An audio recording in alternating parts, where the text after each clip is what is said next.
Deylik, do'koningizni kengaytirib, choyxona qilmoqchisiz yoki ofisingizni turar joyga aylantirmoqchisiz. Qisqa qilib aytganda, ularning ixtisosligini o'zgartirmoqchisiz.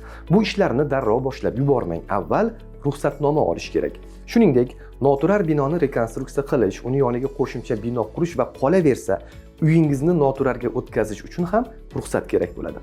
Ruxsatnomani Shaffof qurilish milliy axborot tizimi tomonidan yaratilgan xizmat orqali olasiz. Buning uchun my.go.uz saytiga kirib, ko'chmas mulk bo'limidan obyektni qayta ixtisoslashtirish va rekonstruksiya qilish uchun ruxsatnomani tanlang.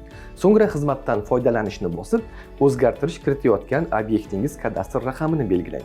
Keyingisi tugmasini bosib, telefon raqamingizni tekshiring va yana keyingisi tugmasini bosing. Endi pastki qatordan binoingizni ixtisosligini o'zgartirmoqchimisiz, rekonstruksiya qilmoqchimisiz yoki har ikkalasini amalga oshirmoqchimisiz? Shulardan birini tanlang.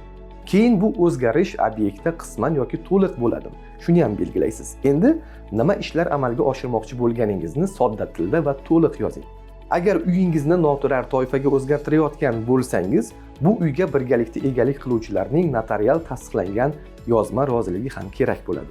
Faylni tanlang tugmasi orqali o'shalarni biriktirasiz.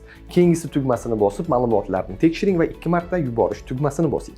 Endi bazaviy hisoblash miqdorining 45% miqdorida to'lovni amalga oshiring. Bo'ldi. Natija 7 ish kuni ichida tayyor bo'ladi.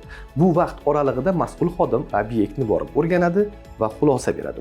Ruxsat olinganidan so'ng endi arxitektura rejalashtirish topshirig'ini ishlab chiqish uchun ariza yuborish lozim. Bu haqida keyingi videorolikda gaplashamiz.